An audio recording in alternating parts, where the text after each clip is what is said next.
All of you, I'd like to call this meeting to order, please. Would you please stand and join with me in the salute to the flag? I pledge allegiance to the flag of the United States of America and to the republic for which it stands, one nation under God, indivisible, with liberty and justice for all.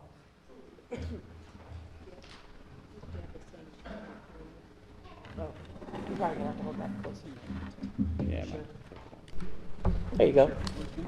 Yeah, okay. Thank you all for coming. Better? Do we have any changes to the agenda? Seeing none, we'll move right along. Our purpose tonight is a community forum on the future of Oakland Bay Marina. It's a discussion. And I have their sign-up sheets. If you haven't signed up and want to speak, please do. They're right there at the counter over there. And what I'm going to do is I'm going to go right down the list, and I'm going to ask everybody that's on the list if they want to speak. We're not going to limit you to how long you speak, but we need to leave here by 8. Well, I mean, the PUD guys will come in and take the chairs away. We are limited there. The first person on the list is Neil Stolberg. Is Wendy going to speak first? Oh, wait, I'm sorry. Yeah, Wendy's got to do that first. Okay. If you don't want me to, I will not. No, please do. Thank you for coming. I'm Wendy Smith, and I just want to make sure I didn't bring name tags for our commission. I apologize. We're not used to being off-site. So I have our chairman, Dick Taylor, and Christy Buck, our vice chair, and Sue Patterson, our treasurer, with us tonight. Bathed in sunlight. I've also got, they're talking, but staff over in the corner. So I've got Deb and Emily, and Ned is in the back. So those are all port employees here tonight. Thanks for coming. We're happy to have you. This is a great opportunity just to discuss what lies ahead. There's no decisions. We have not made any. This is purely getting some feedback from all of you as community members, as tenants, what have you. So I'd like to go through kind of how we got here, and I'm going to make this extremely brief for the fact that it's okay. I'm going to try to make this as brief as I can, because we'd rather hear from you than you'd rather hear from me, I'm sure. So we as a public entity each year set priorities, and actually year after year that happens typically in a commission retreat type setting. So we held our retreat, and this year the big question mark was the funding of our South Dock that's failing. So as we decided and looked at all of our projects, we kind of put them in priorities, and we prioritized them based on criteria. So, and then go ahead to the next one, Deb, thanks. Priority number 1 is projects. We took all our projects and put them in these categories. So priority number 1 is capital investments that directly result in new jobs and investment. And within that, we have a new curb partnership project that's coming along. It's to build a 30,000 square foot building and add about 35 employees. So that's happening. Priority number 2 is capital investments that may not create new jobs, but they do have a positive return on investment, making the port and airport more self-sufficient. Those are things like an administration building. This is not for port staff. This would be for a tenant that actually needs an administration building. A telemetry system, and actually we just had a vendor on site today that was looking at our system. What that is it's our water system. It's how the wells and the towers talk to the office, tell us the levels, etc. That's been in disrepair for some time. Road repair on port property, railroad crossings, those all fit in from our capital plan. They all fit into priority number 2. Priority number 3, these are capital investments that are strategic in nature, that have a reasonable chance to create new jobs, new investment, and have a positive return on investment over time.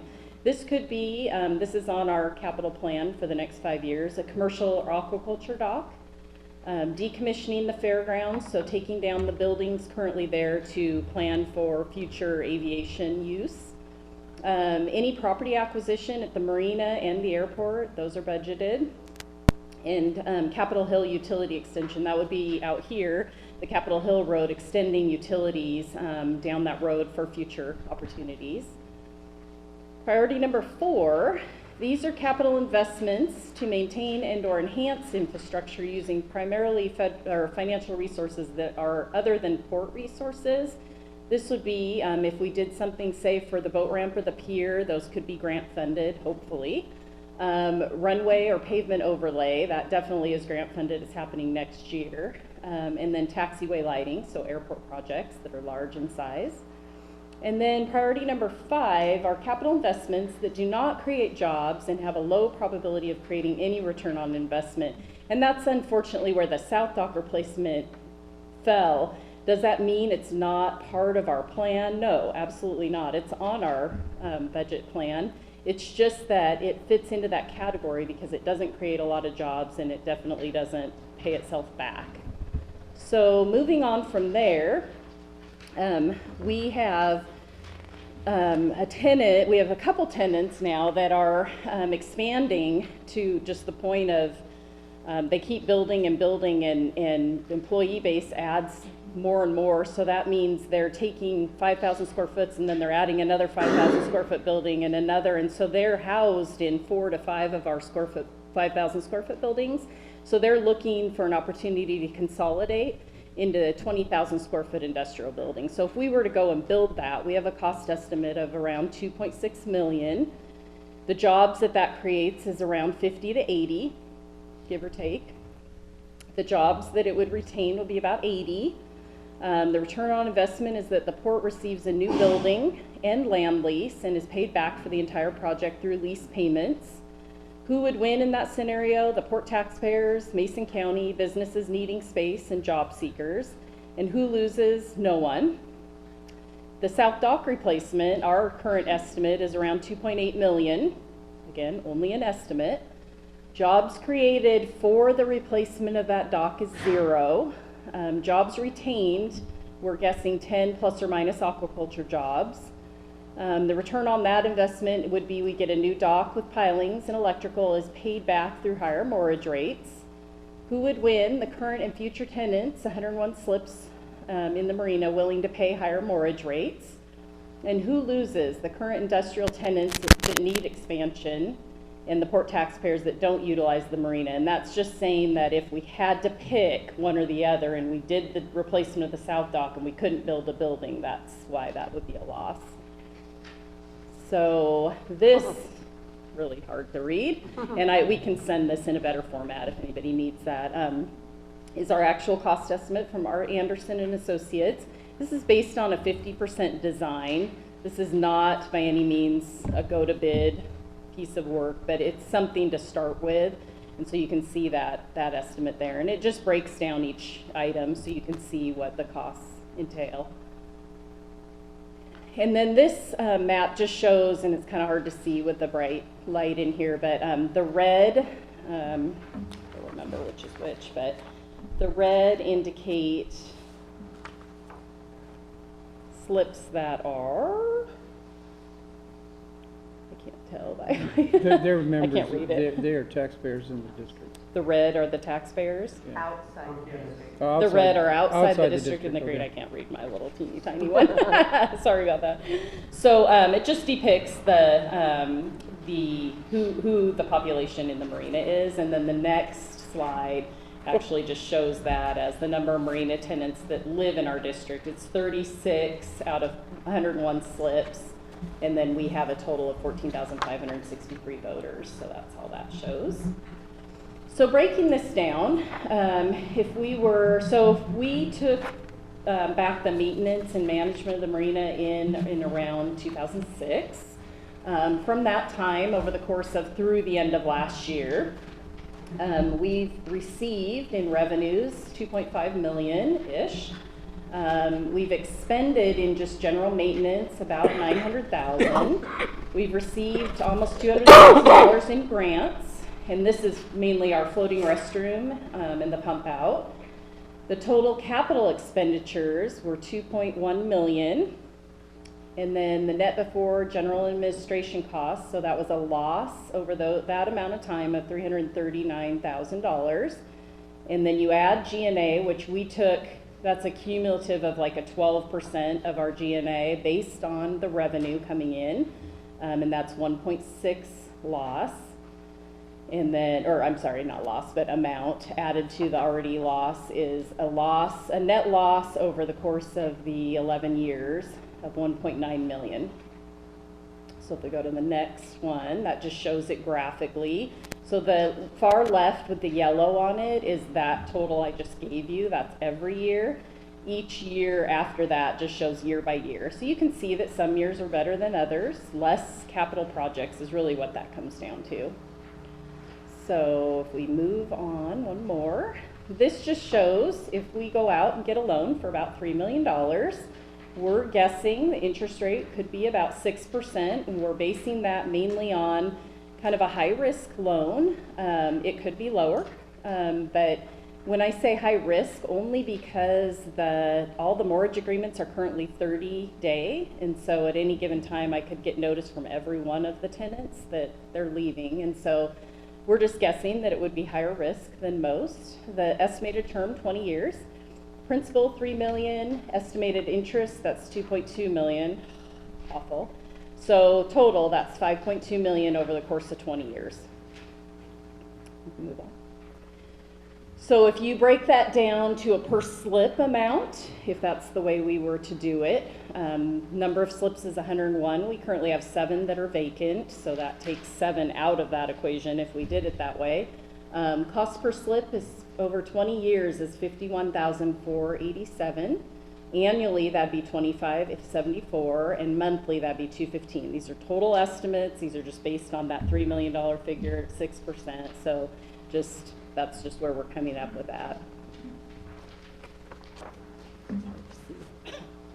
So the middle column there, this is a graph of all of our revenues from each particular property. The top being Sanderson Field, and then Oakland Bay, and then Johns Prairie. And so in the middle, it's highlighted, and you can see that this year we integrated a new rate structure, and that started in January. And what that really did was just kind of brought us to a break-even point. It looks like we're going to make about $721. So that was just to get us to break even. That's all I have there. So now, options. This is where we need your input. So alternative one, we're looking at what if we sold the marina? Is there a buyer? What are the pros of that? Well, we could save millions of dollars for projects that create jobs. We wouldn't be spending that $3 million. There'd be a reduction in our administrative and maintenance staff time. We'd bring the port focus back to job creation and expansion. We'd have increased investment in the marina, hopefully, because a private investor would do something different with it and bring in a restaurant, maybe other marina-related amenities. The cons, it could change or eliminate the current marina configuration. It may possibly reduce public access. There's a potential for rate increases, the effect on the current marina tenants. If we move on to alternate 2, that would be just go as planned, do the dock upgrade in 2019. That's where it hits our budget. The pros of that there's new docks on the south float, upgraded electrical. All the old pilings would be removed and replaced with brand new. We retain all the aquaculture jobs and existing recreational slips. And the cons of that, we'd be spending these millions of dollars that could otherwise create jobs. We limit the port's ability to borrow money. We're capped at certain capacity rates for debt, so that would limit our ability to borrow. There could be a dramatic rate increase for tenants based on that payback. We'd have increased vacancy, likely due to the rate increases. It solves the current dock problem today, but it doesn't include reserves for future. We'd have many concerned taxpayers. We'd risk losing industrial jobs due to lack of funding for expansion. And the marina tenants would likely have to sign longer-term leases if we go forward with that. And then alternative 3 could be a partnership or joint venture, private management. The pros of this, it could ensure the future use of the marina. It could increase the investment opportunities that are possible. Again, maybe a restaurant, maybe another other amenities. The cons is it realistic or is it it's hard to tell. Would somebody come in and want to take on that liability to gain something? It's complicated, could be very difficult to manage. We might have increased liability and questionable maintenance. And would there be any interest? You know, I don't know. So, and that's it for me. So now we're looking for you. Okay, thank you, Wendy. Welcome. One administrative thing, if anybody's come in and would like to speak, please make sure you get signed up on our list. The restrooms are in the back corner back there, if you haven't been here before. Right back in the corner behind the steps over there. Okay, I'm just going to go down the list and recognize you. If you would like to speak, please let me know, and please use the podium because that's where the recording takes place for the speakers. So the first person on the list is Neil Stolberg. I think I'm going to pass, but just a quick question. Did some of these numbers get updated since the first meeting? No, hasn't changed. I'm going to pass, thank you. Okay. Pat Norris, you didn't want to talk? Okay. Rick Norris? No. Okay. Myron Nettinger. I'm going to pass until I can Okay. try to swallow all of Yeah, it's a lot to look at. Is that And we'll be taking comment a Debbie, long time Oh, yet. Debbie Stolberg. I mean, Debbie email. Stolberg? Tonight won't be your last opportunity. My name is Debbie Stolberg. I'm not a tenant at the Marina, but I am a taxpayer in the Port District. And I'd just like to say that I think the Marina should be repaired. I think it's an asset to the community. And I know your priority is to create new jobs. I think it's just as important to retain jobs. And some of that is achieved with the way the Marina brings in money, whether the people bringing in the money or spending the money in Mason County and in Shelton are taxpayers in the district or not. I'd like to just give you an example. Yesterday I was at the Marina visiting with a friend that brought their boat in from Port Orchard for repairs, which was money spent here. With the weather, we had to kill some time, so 4 of us went into Shelton and had lunch. We spent money in town. Out of the 4 of us, 2 were taxpayers within the Port District, 2 are not. So it's not just where you live, everyone contributes. Thank you. DC and Ramona Johnson. Okay. Gary Irvin. Okay. Jim Collier. Or Jim Collier, I'm sorry. It's Khalil. Collier, I'm sorry, I can't read your handwriting, Jim.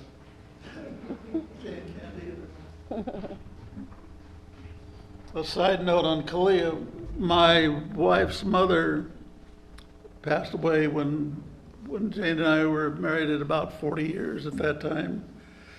And during those 40 years, her mother could not pronounce Kalia. Oh, She always introduced me, this is Jane's husband, Jim, and let me do that for 40 years. for 40 years. So, Well, I'm glad she let you speak. anyway, I have lots to say. I agree with Debbie's interpretation. The other side note that came up recently was the handicap accessible floating john we have down there. I would like a committee to join me and watch me go down that ramp in minus tide and back up. Enough said there. They're always talking about creating jobs. And by replacing the South Dock, obviously jobs were going to be made to do that work, whether it be local companies that do it or out-of-town companies that did the guest dock. They were out of town, but they created a job. The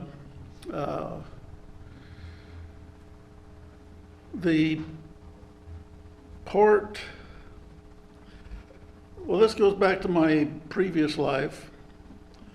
I spent 30 years on the fire department. We had a city manager that hated the fire department. He's always trying to figure out how to beat us out of whatever we had. And his big argument was, the fire department doesn't produce a product. Well, when his kids suddenly stopped breathing in the middle of the night, we were there in 5 minutes, and he dropped that argument.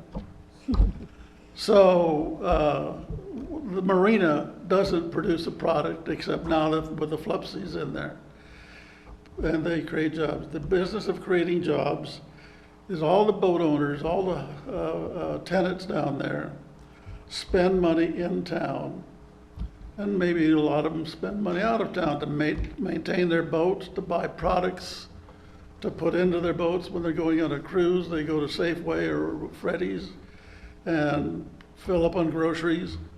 They buy fuel for their cars in town to get to the marina or out of town. But jobs are created. They're rather nebulous looking jobs often, but nonetheless jobs. And they may be, the chart shows how many people, tenants are out of towners. But they do come here and they do spend money one way or another. They go to another marina and spend money there. People come in to our marina and walk into town and spend money. One of the things the yacht club has going, excuse me, every year is Oyster Fest. When we're out cruising, wherever we are, we always invite people down to Shelton. They say, well, that's scary waters. I said, don't worry about the tugs and the barges knocked all the high spots off for you. But the other thing we always tell them is please come the first weekend in October because that's Oyster Fest. And there's a big oyster thing up at the fairgrounds. A bus comes down to the marina, takes you up to the Oyster Fest and brings you back. So we get a lot of people from out of town for that. Some people drive in, boaters drive in for that. But still, that creates jobs, nebulous, if you will. But they come and they've spent money. God knows how much money they spend on oysters up there. They come back. That's why our potluck is now on Friday instead of Saturday, because they're so bloated from oysters on Saturday. There's no good potluck on Saturday. So there's that. The tenants of the marina have spent a lot of money. I don't know what the total would be, but they spent a lot of money upgrading the boathouses. And that accounts for a lot of jobs there, locally, as a matter of fact. Where else was I going to go? Some of the stuff that was posted up there, what were the pros and the cons? There were no cons for the airport property, but a whole list of cons for the marina. Well, I think some of that was a little bit not correct. And I'd have to see it again to tell you which ones I thought were incorrect. But there is an advantage to the whole community to have this boat ramp. If we had a better boat ramp, we would create more revenue with that. The boat ramp at Graham Point they expanded the parking lot because so many more boaters were using it. It was more usable. So everything's expensive. My wife told me how much this hip thing cost me. How much was it? What was it? The hip. How much did it? So far, we're up to about 7,000, Oh, see? but there's more to come. Yeah, so, but anyway, we generated some jobs there. And there's a lot of people that attended me at the hospital. But anyway, what I'm saying is there are a lot of jobs created. There's a lot of money generated.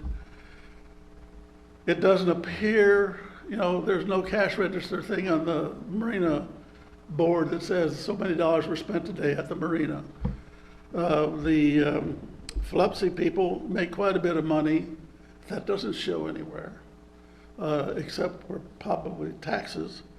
But still, the other question I had is, how was the port districts formed, and why is it so small compared to the county? That was another curiosity I had.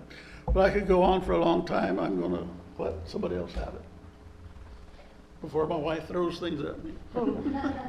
Thank you. Dick Schrum.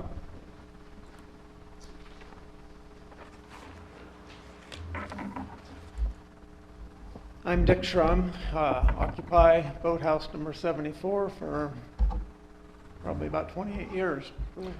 The port people all know how I feel because I did write a letter, sent it to them, but publicly I just want to say that I'm in full support of maintaining this marina. I gave them a few ideas in the letter I wrote. For the sake of time, we won't get into that. They know what it is. But I just think it would be a huge mistake in the rearview mirror to look back and say, we lost the marina. Thank you. Thank you. Ken McDermott.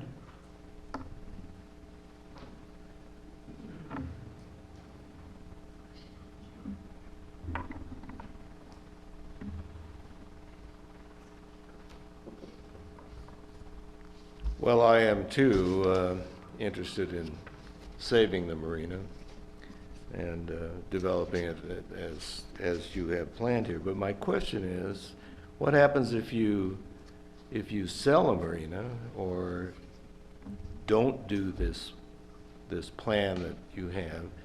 Now you've gained $2.8 million from some kind of government grant. Where does that go?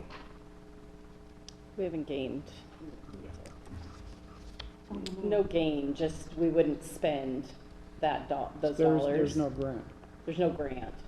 There's no The grant. 2.8 is the estimate to do the dock. Oh, I thought So it would there just was- be that we wouldn't spend the money on that. Oh, So it would I thought save there that was some money. grant. No.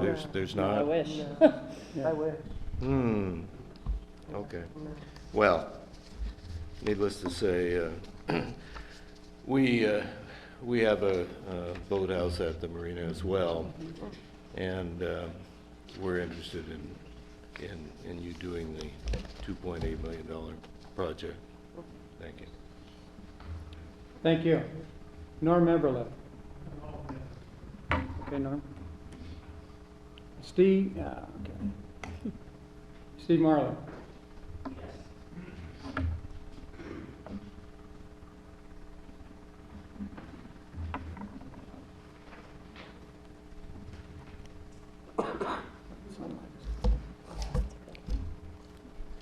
I'm Steve Marler, and I am a port tenant.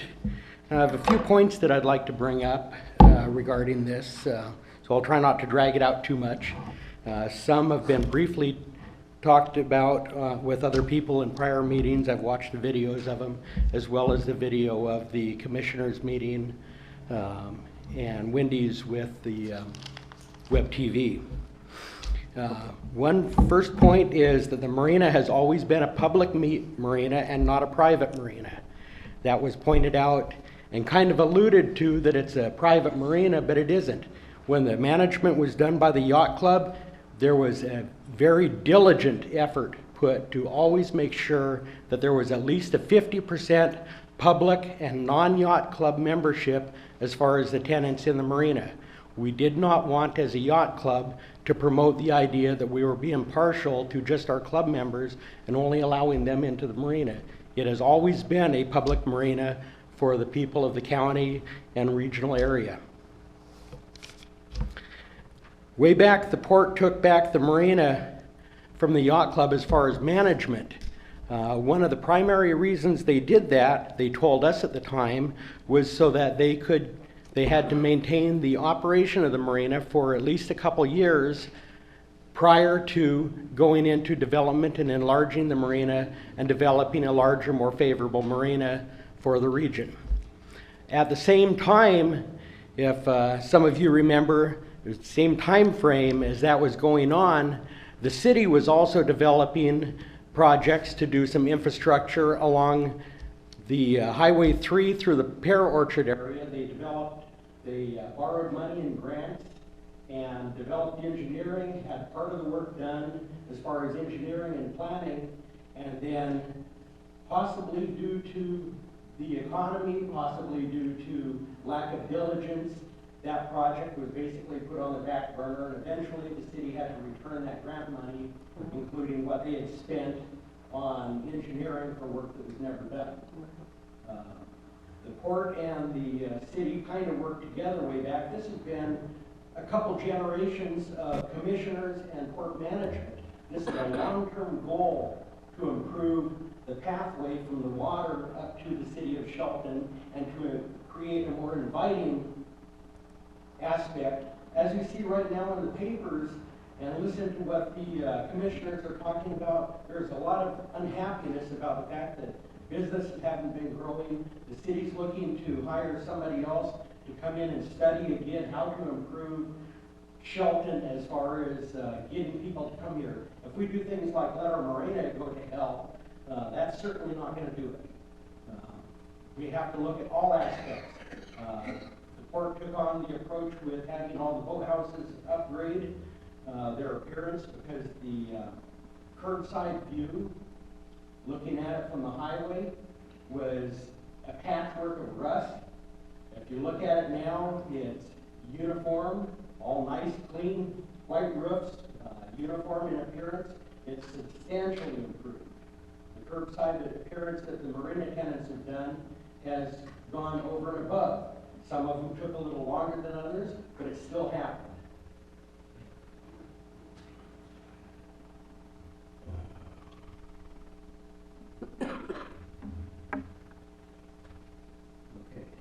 The potential loss of the marina, if you decide as a port to just close it down and not do the work, creates a loss to the public for generations to come. One thing that, as I said, has been a long-term project, you have a long-term responsibility as a port commissioners to look at the process of what you're doing and how you're going to impact people 3, 4, 10 generations down the road. If you make a hasty decision to sell it off to a private entity who might decide just to tear it out and develop condos there, there may never be a chance for a marina there again. So we need to keep things like that in check and keep the top of the list as far as how we're impacting other generations than just our own.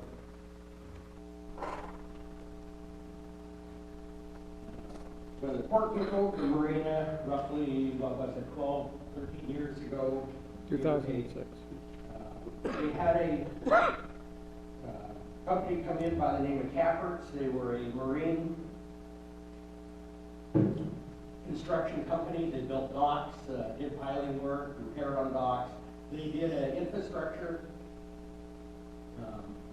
review of the entire marina, pilings, every single piling they looked at, every single dock they looked at the pier, and then they gave the port the results of that review.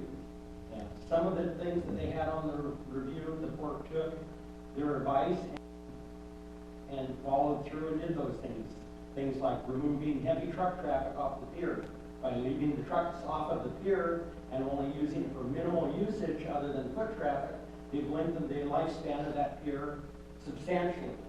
The port's also gone in and done some capital work to improve the pier by putting new decking down, removing, hazards as far as trip hazards on the pier, and doing railings to create a safer aspect. That's all good for the public to help bring them in. You can put in benches and things down there to make it an inviting area for the public, for people to come down, and they do come down in nice weather to use the benches out there, or use the tables to sit and eat their lunch. There's a lot of people come down just to sit in the parking lot or the marina ramp to eat their lunch. If you drive there virtually any day of the week, there will be somebody sitting out there just enjoying the view. If that's sold off, that may not be possible anymore.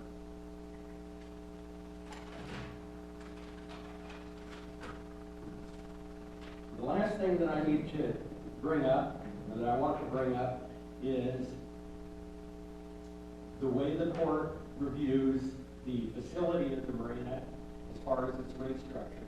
You're telling me that you have no money, you're losing money, and that all you've done is lost money. Well, I presented I was asked to join the Marina Liaison Committee with the court in order to present the information. I brought forth from other marinas information showing how other port districts have taken different approaches as far as how they structure their marina rates so that they create a level and equal rate throughout the marina based on square footage, because virtually every port property that is managed by the port is leased out by square footage of the area taken. And if the marina is done that way as well and put on a level playing field, if you do not raise or lower any of the rates for the open moorage and you raise the boathouse rates to an equal, you'll have a substantial increase in revenue. And I brought that forward to the court. The only thing I was told about that was that it needs to be studied further. We all know that when somebody comes to a decision that, well, we're going to study something, that means nothing's going to happen. That's a reality. We've all seen it. Thank you very much. Thank you. Mike Byrne, did you want to speak? I'm sorry. Okay. Change batteries out.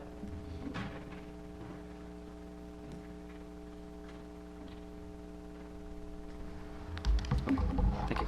Okay, Mike, you didn't say you wanted to speak, but, No, okay, thank you.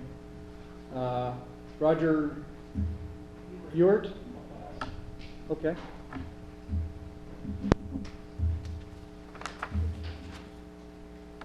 Gary Plews.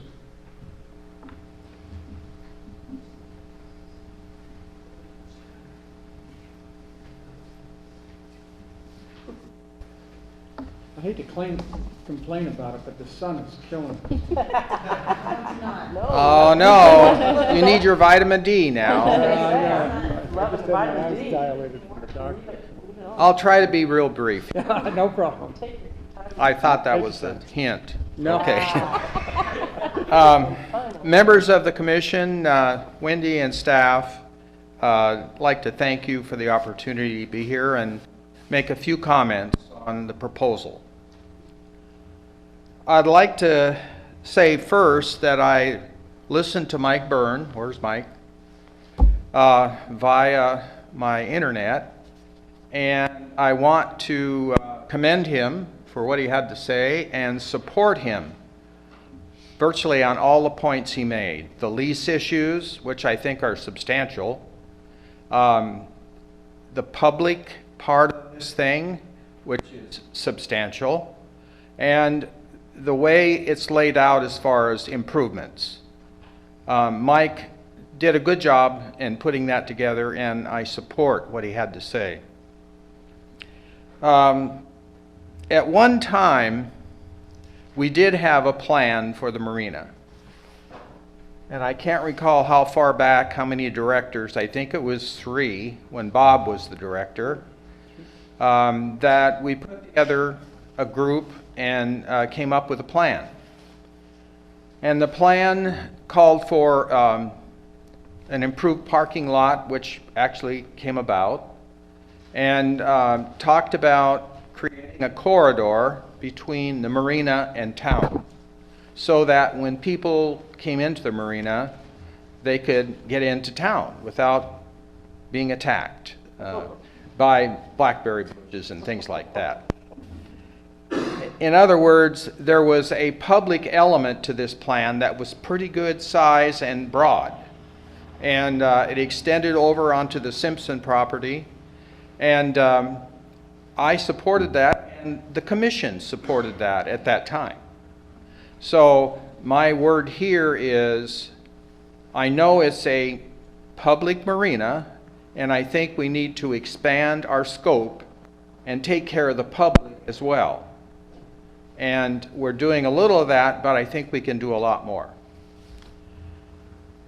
Now we're faced with the possible action that are really not aligned with that plan. That's the reason I brought it up. And I think you need to go back and revisit those things before any action is taken. That's a recommendation I have. In closing, I seriously would urge you to look at Mike's comments, take them to heart, because I think they're well thought out, and there's a lot of good meat there for you to chew on. I was a tenant at that marina. I added up the years. It was 44 years. And over the time I was there, I saw a lot of changes in people. And there's a guy back here that did a good job. You. Okay?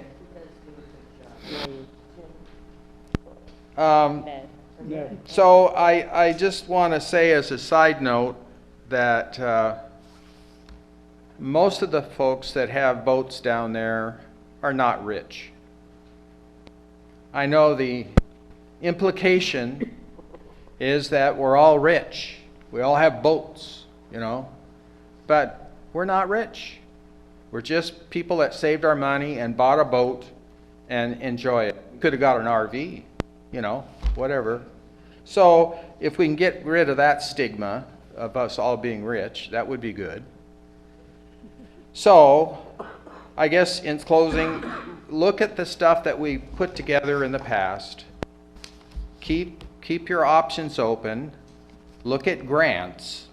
I think that's something that we looked at before and we would be eligible for.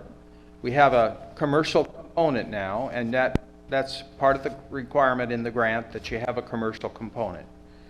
So that would help defray some of the issues. Thank you. Thank you. Lee Geist.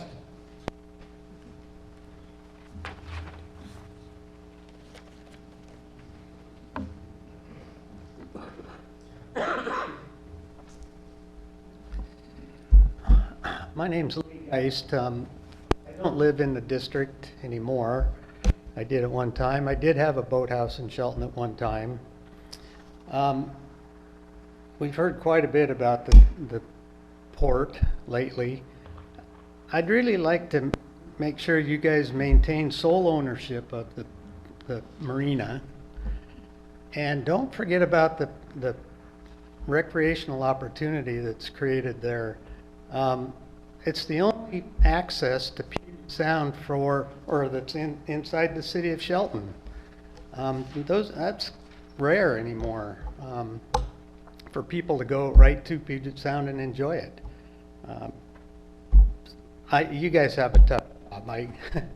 How you're going to get that thing to make itself solvent, I don't know. I don't have any ideas. I just think since you own it, you got to keep it, because once it's gone, it's gone. If it becomes private, then things change a lot. And the access to Puget Sound is huge. There's a lot of people moving here now. We need to maintain that access. Thank you. Thank you. Mike Callahan.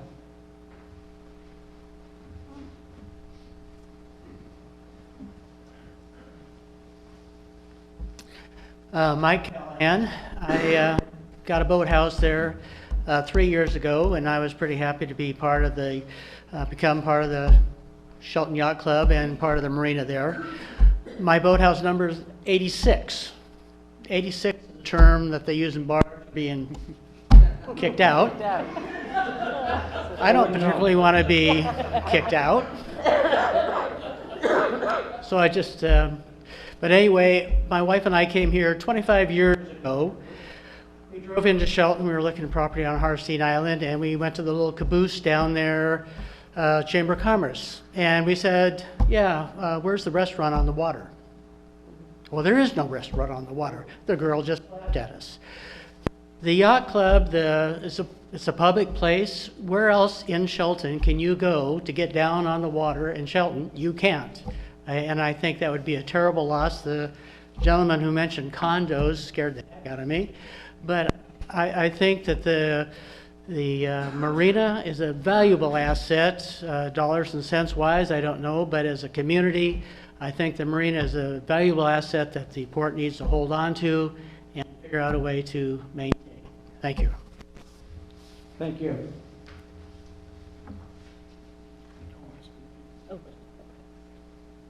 Per Nelson. Per, did you want to speak?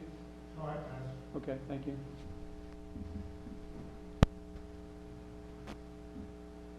Bonnie Estes? Entis. Okay.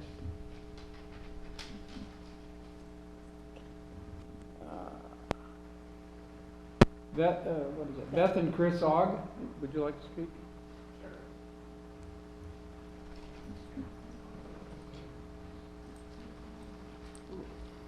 It's intimidating, all the rich people. I grew up here. Always thought it'd be neat to have a boat down in the marina. Thought it was always private, yacht clubbies only or whatnot. Lately, we made a plan and we've sold everything and moved on to a sailboat. We plan on taking our boys around the world. And we've joined a group that's going to Mexico. And I'd like to bring that group here, Shelton, as a little wrapped up, so we could have our leaving to begin the around the world trip. Today I was cruising around town trying to figure out the rules so I could bring this group into town and we could spend money and kind of show that marina's viable. So talking to them, it sounds like it's illegal to drop anchor anywhere because there was anchoring, mooring pirates, something, whatever they were called. And they finally got rid of them. And I talked to the sheriff and he said it's okay as long as I'm not in the tidal zone. So I went back up and it sounds like, well, it's not okay. You can't anchor anywhere in the Oakland Bay. It's kind of sad. We're trying to bring some people in, you know, and use that dock and everything and show them that Shelton is a place to come. You can get a shirt that says, you know, I survived the Hammersley Inlet and all that. But a lot of the boating community, you know, they get shut down just like I did. You know, it'd be nice if there was mooring balls. We would love to be in the marina. We, you know, dreamed, but our boat doesn't fit. So we looked into, you know, anchoring and dinghy, but it sounds like that's against the rules. Still looking into that. I'm still waiting on the phone call from the DNR lady. But if anybody knows what the fine is, maybe it's just something you got to pay and play. I don't know. I think it's an asset, and when I get home, it'd be nice to have an entrance to our hometown. You know, it's sad. My great-grandpa, he lived here. In their generation, they had steamboats that were going to Olympia and back. They had all sorts of cool stuff. They could build bridges and, you know, have boats that the city ran. They could build marinas. And now, today, we can't maintain the marina. Something's, I don't know, maybe it's all the rules, the hoops, the engineering. If Noah wanted to build an ark, we'd probably all die.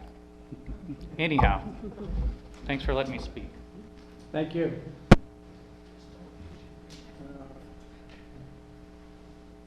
Paul and Connie Bauermeister. Meister?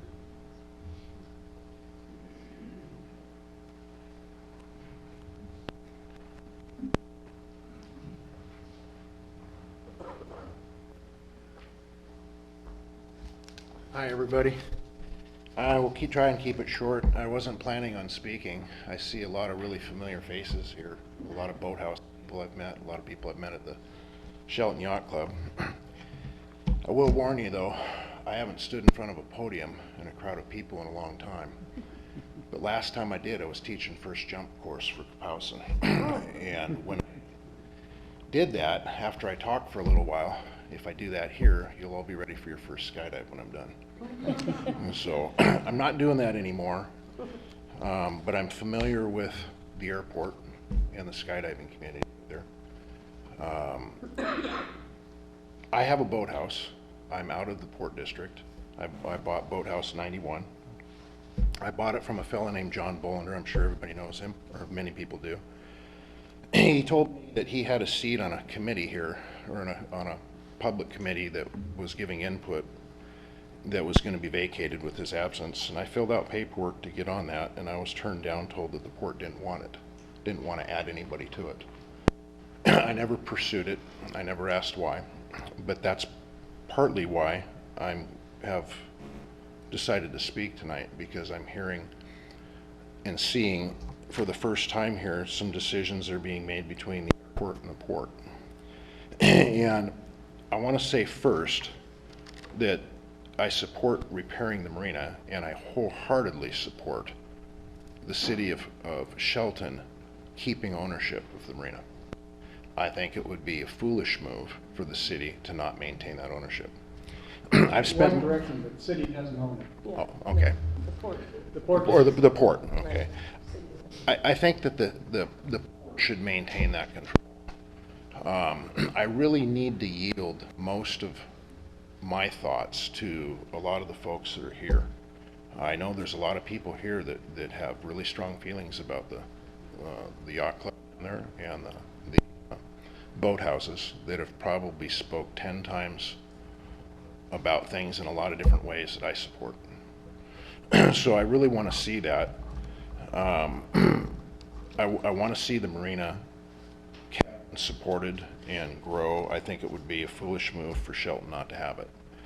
I bought a marina, or I bought a boathouse there about a year ago. Well, not even a year ago. I've had one rate increase. The rate increases that I see here are very concerning and very alarming. Would I pay more? Well, I'd have to, it sounds like. But I think that the jump that I'm seeing in here is way too much. I'm currently paying here now for a space that I rent my boathouse, the same as what I paid at Johnny's Restaurant and Marina in Tacoma for the last 6 years on the Foss Waterway. That's pretty high-end real estate. So I think that that type of an increase, or that much of an increase, it's too much of a burden for people with boathouses. There are people that have a lot of money, there's people that don't. I spent my career building houses. When the market crashed, it hit me pretty hard. Today I'm running trucks, and we don't make a lot of money. So I'm very lucky to be able to have a boat today and to dream about being able to use it tomorrow. I don't think the airport's a priority today. With my experience and my background with airports, I lived on a private airstrip for 25 years. I rented hangars for years. I'm not an active aviator anymore, but I think the focus that I see here, to me, should be Marina, not the airport. From what I understand of the airport, tenants, people that rent space up there, rent land, they pay for their own buildings. I've looked at renting property up at the airport over the years and building my own hangar in my own pocket. The boathouses are uniquely different. You don't have that subsidy down there that you have at the airport. So I think most of this stuff is stuff that you already know, but I am concerned about increases in costs there. But I also very much so support renovating and keeping what's there and improving on it. I think it's just so important to this community. Thanks. Oh, there is one other thing I want to say, because I heard a comment about it.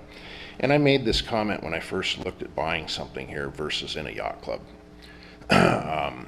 This 30-day notice to move a boathouse, ridiculous. It's absurd. I couldn't, shocked and actually, where do you move? Well, the answer is it can't. There's nowhere to go. You can't build new ones in the state of Washington. So to think that you could just tell all the folks that have boathouses, well, I'm sorry, you know, we're increasing your rent, or get out, or to close the marina and think that these boathouses and people will go somewhere else. It's ridiculous, because there isn't anywhere to go. I'm a past member of Tacoma Yacht Club. I'm a current member of Olympia Yacht Club, prospective member of the Shelton Yacht Club, which I intend to join if they'll let me after I've talked to them. But that's pretty unrealistic, because you just can't go anywhere with a boathouse. you just can't. It doesn't work that way. And to give up these boathouses and this space that you cannot replace, that'd be just a terrible shame and a loss to this community. Thank you. Thank you. Ted and Jerry Berry.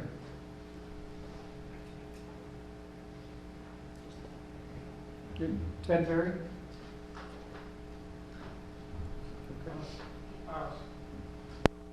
Mark Tucson. George Davidson. Do I speak? Okay. Jack Smith. Okay. Mike Ashford.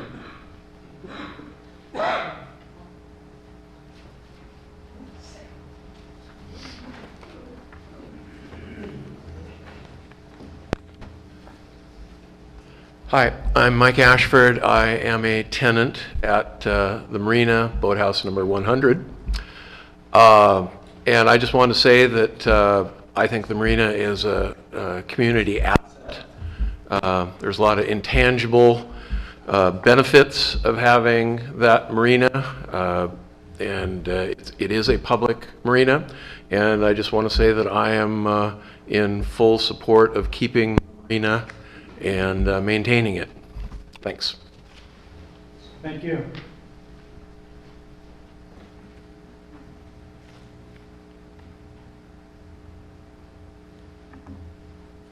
Randy Lewis.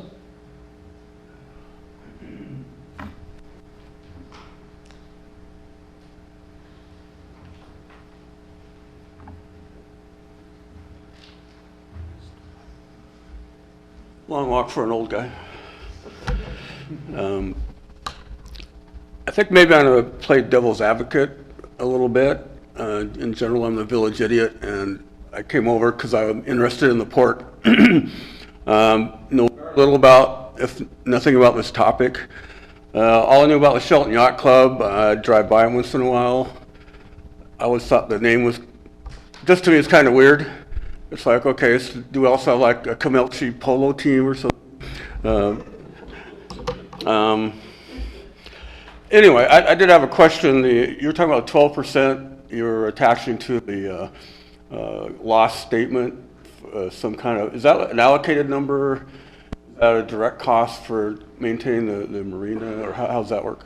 It's general in administration costs, so the port's overall G&A is so it's an allocated cost of the overall. So suppose the marina went away, how much of that cost would go away, if any? Very good question. I don't know if I have an answer for you, but the 12% came from what revenues.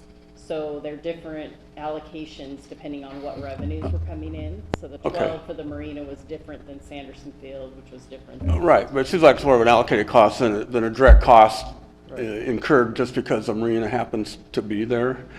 My other question, and it seemed like that was a majority of the quote loss. If you take that out, there's like 300,000 or something left. In your projections, is that loss going to continue, you believe? Is it like built, kind of structurally built in? Have you done things like, suppose you fix it up? No, you're saying like 36 out of 101 are filled.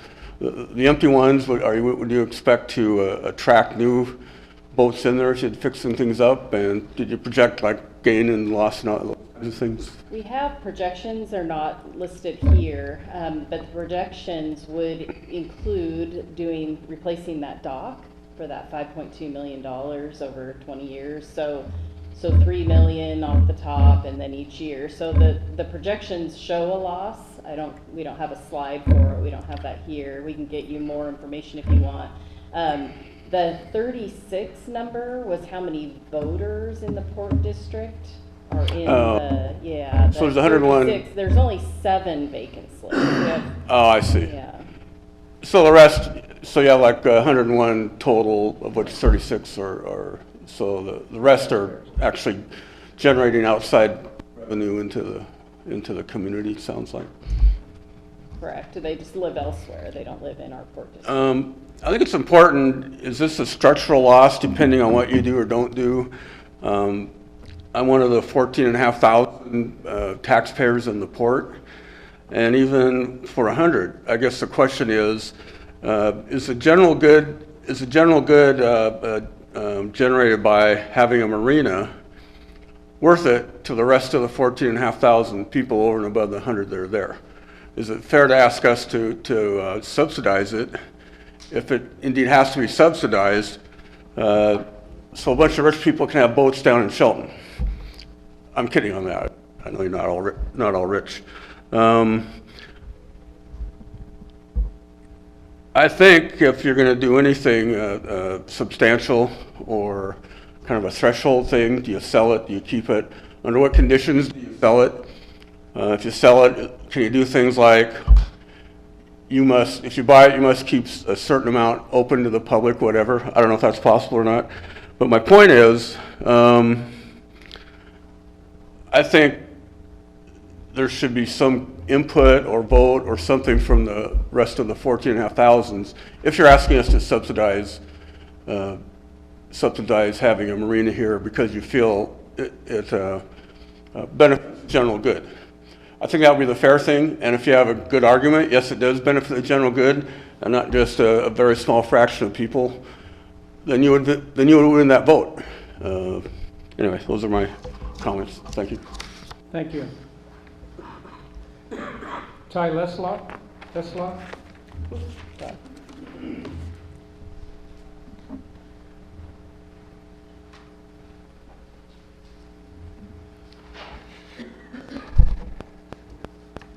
Well, thank you guys for letting me speak tonight.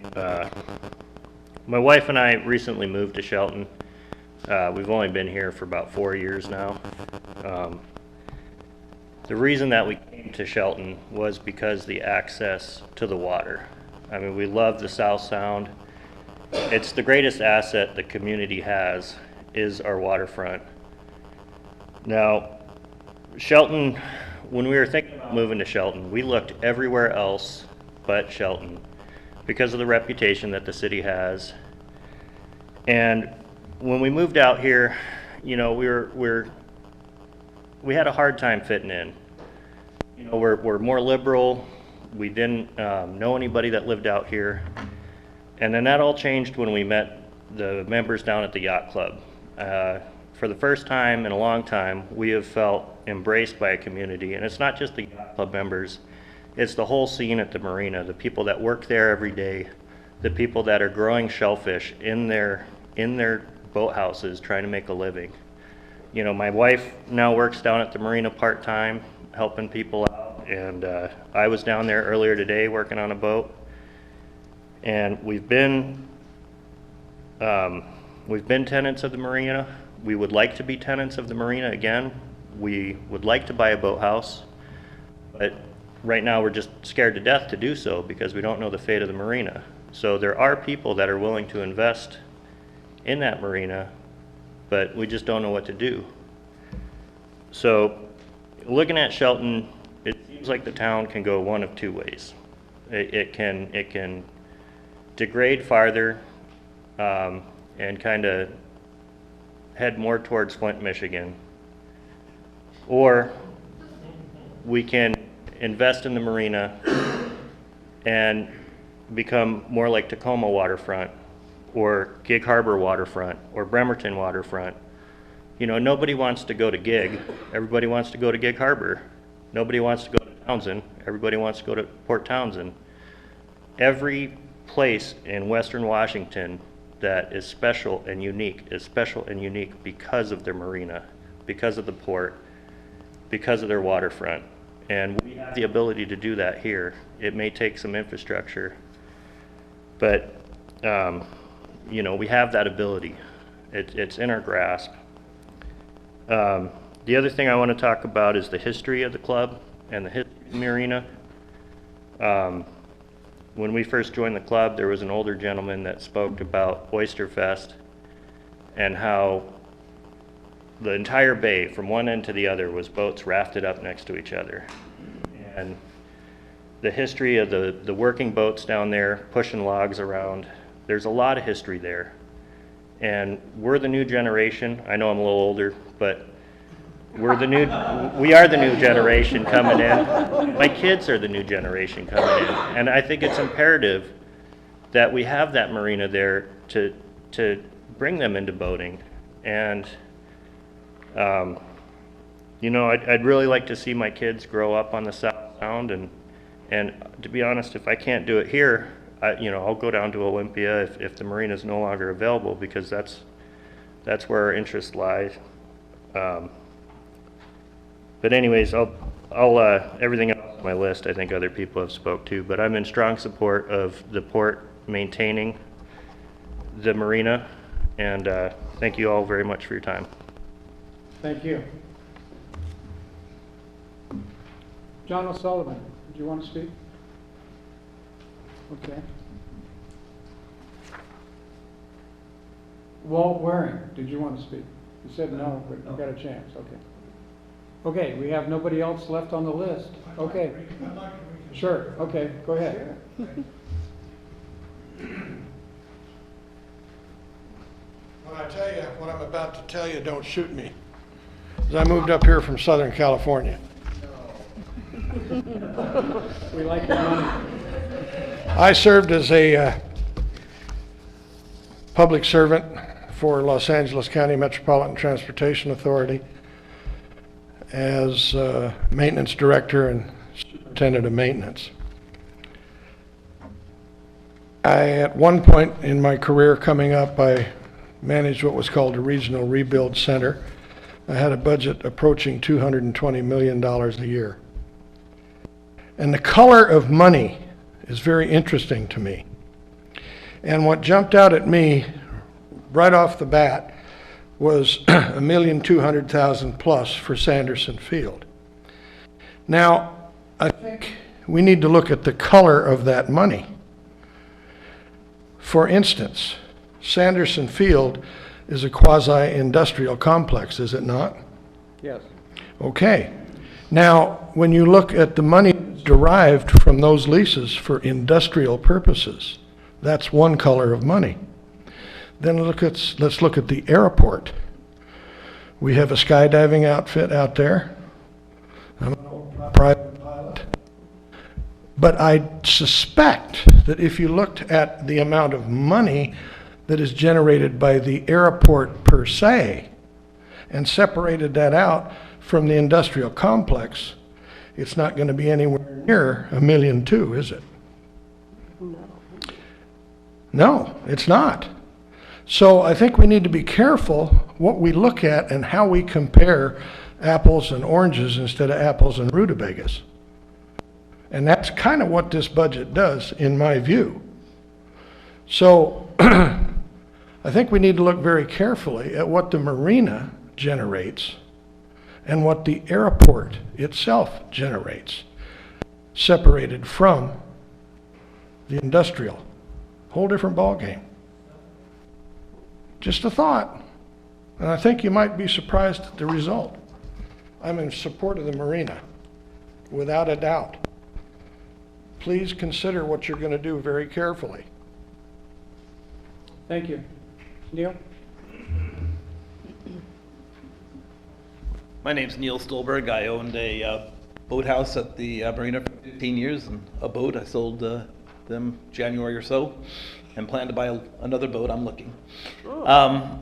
First, I just wanted to mention Ty came up here and talked about moving to Shelton after been here 4 years. Kind of interesting. He picked the South Sound because he moved here from Hawaii. So, yeah, I want to talk a little bit about taxes. Debbie and I have been married 40 years, and we've lived in Shelton for 15, and we get a tax bill every year for our property. And I might add, all the boathouse owners get a property tax bill as well. So the 60 boathouse owners down there pay property taxes. Anyway, we get a tax bill, and on that tax bill are school taxes.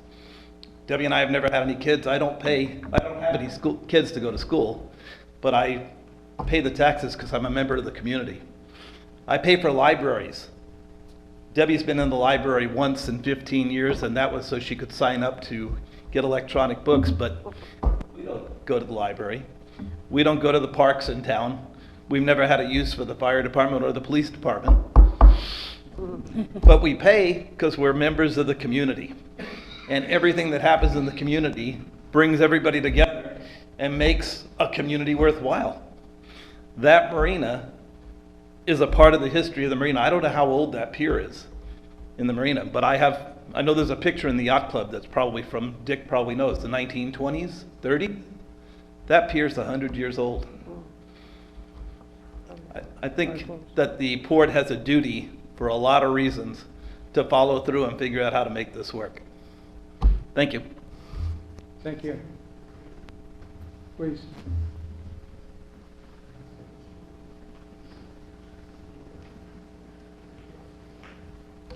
I'm Jane Kalia.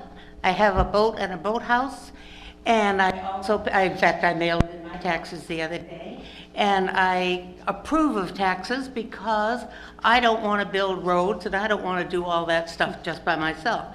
There are a couple of points that I want to bring up that have been talked about in a slightly different perspective.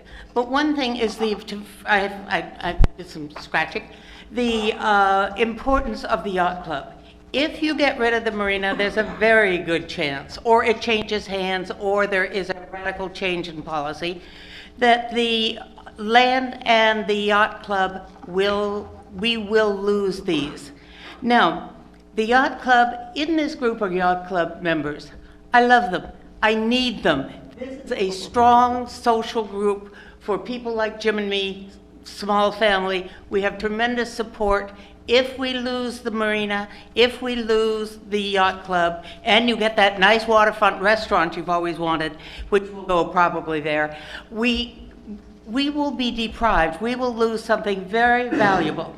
Also, I believe, though I'm not a real estate agent, that the real estate agents benefit every time that somebody buys property here because they like being able to see the water, being able to have maybe get a boat sometime, that it adds to the value of all of our property because it is such a very nice thing. Okay, now it was sort of my understanding that wait a minute, one more before I get there. You need to be very much aware that this is a working man's marina, this is a working man's yacht club. This is not the Seattle Yacht Club. They wouldn't have me on a bet, and I wouldn't have them either. We're good people, we're working people. We don't have great pots of money. When we were required to bring our boathouse, which was absolutely safe and serviceable and fine as a boathouse, up to your aesthetic desires, we did it. It cost money. We have adequate money, but it's adequate is different from, fantasy money. And there were people in the yacht club who brought their boathouses up, and it was a hardship for them, but they did it. I think that to then dump upon them and us and me by ruining something that we cherish, and it is of value to us psychologically, is pretty heavy burden on your part. Also, my understanding was, and I've been wrong quite often, but that you had agreed that if we fixed up our boathouses, that you would keep the marina. Now, if you break your promise, hey, you're politicians like everybody else. I want you to be better than that. I want you to be better. I expect you to be better. I think you are better than that.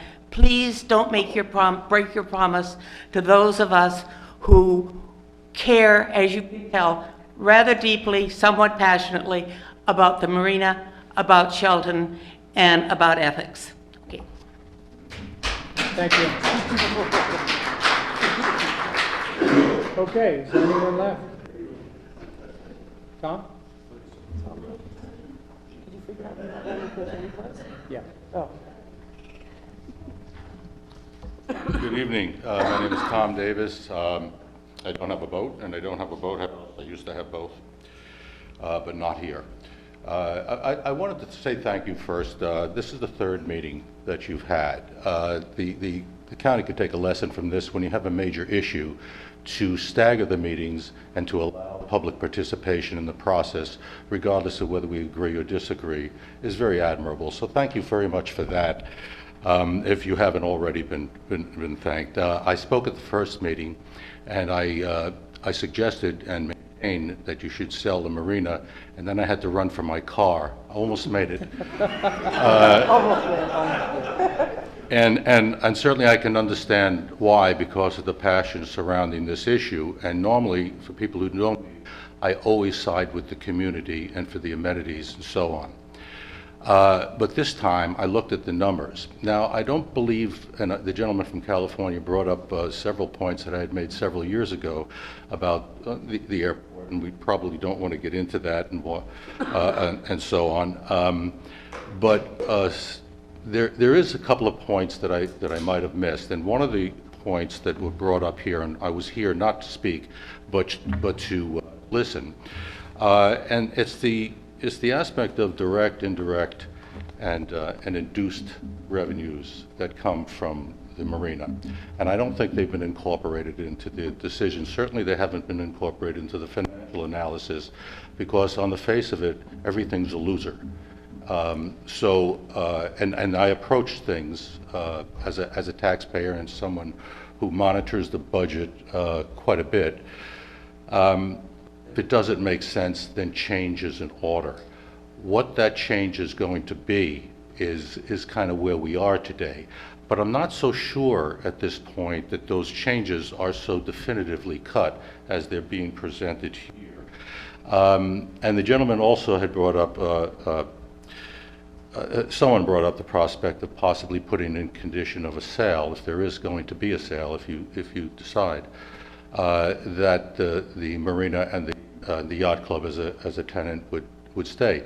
The thing about contracts, and I've done an awful lot of contracts in my life, is you can write them any way you want. All you need is the two parties to agree on the instrument.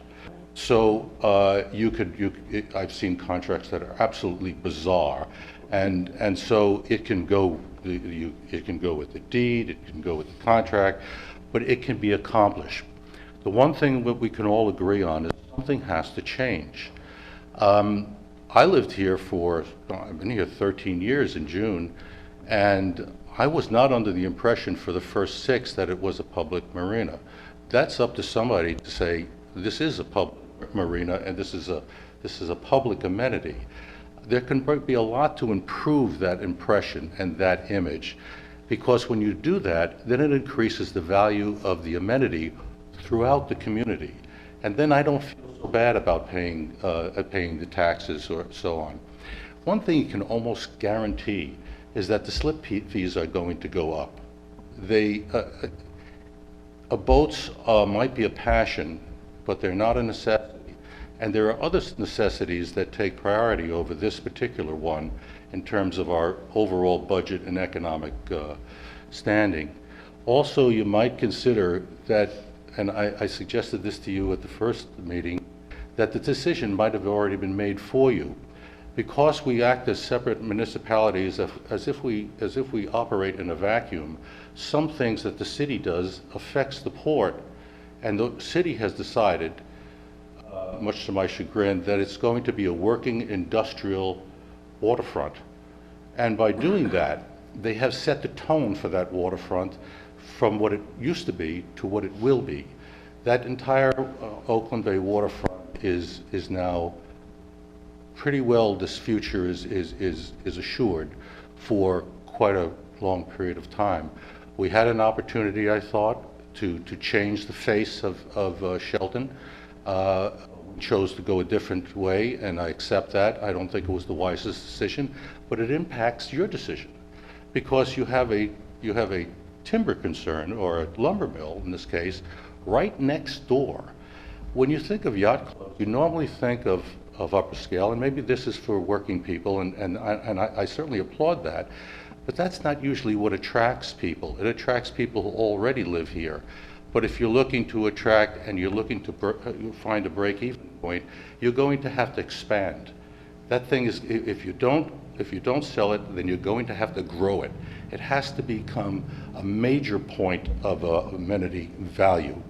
And so something has to be done, and I would suggest that maybe you split the baby in this case, and you take another look at how we can either grow the marina so it does pay for itself. Either the partnership aspect seemed to get the least amount of encouragement from the board, but I'm not so sure you should turn your back on that at this point, because that's halfway between selling it and keeping it. I don't really want to see the port spend $3 million, and then we have the same thing we have now, but for a longer period of time. That doesn't make any economic sense to me. I appreciate all the passion and all the things that I love boats. I'm a former Navy man. I love boats. I think, unfortunately, that particular marina couldn't possibly be in a worse place, except that it's close proximity to the city because of Hammersley. Something has to draw. We have to draw people in to use that marina on a larger basis, because we can't seem to substantiate and to justify the cost of the maintenance ourselves. Thank you. Thank you. Okay. If there are no further comments, thank you all for coming. This is the last meeting we're having in this round. We'll get together with our commission, and no decisions have been made. We're not leaning one way or the other. In fact, we haven't even talked about it amongst the three of us. And we can't do that unless we have another meeting together where you all can be there when we do it. And we will do that. The old days of the decisions being made with cigars and whiskey in the back room are gone. Unfortunately, yeah. So, but we will continue on. We'll get together. We haven't just May 1st. May 1st is our next meeting that we can discuss it at. But so we'll get forward, or we'll go forward, and we'll get back to each and every one of you in a public way, so you'll know what's going on. And I appreciate all your comments and your attendance, and thank you very much. Yes. Do you accept written comments? Sure. Sure. Let us know before the 1st of May when we meet again if you're going to make written comments. Yes.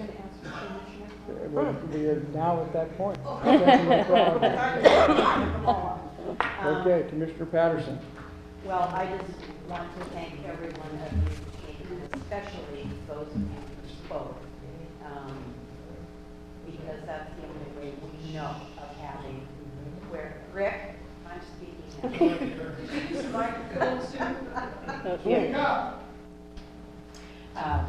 And especially those of you who spoke. My only comment at the moment, I do have others to make, but this isn't the time or the place to keep you all here. I did not get your name. You're about the only person in the room that I don't know, Mr. Sailboater. No, not you, Rick. I would like you to have a conversation with Wendy about anchoring out, bringing a dinghy to the dock. I believe that you may have been misinformed on some of that. I could be wrong, but I would find it highly objectionable for Oakland Bay Marina to turn down a raft of sailboats and bringing their dinghies to the dock. And who was it that said they had bought John Bolender's boathouse? Bowermeister. I think that there might have been a misunderstanding about there not being any room on the advisory committee because we were right in the process of re-establishing the advisory committee. So I just want to be sure that you understand that was not our position, that we already had enough, we didn't need any more. So that's all I have. I just want to say thank you for coming. I think it's really important for us to try to make some places for you guys to talk to us.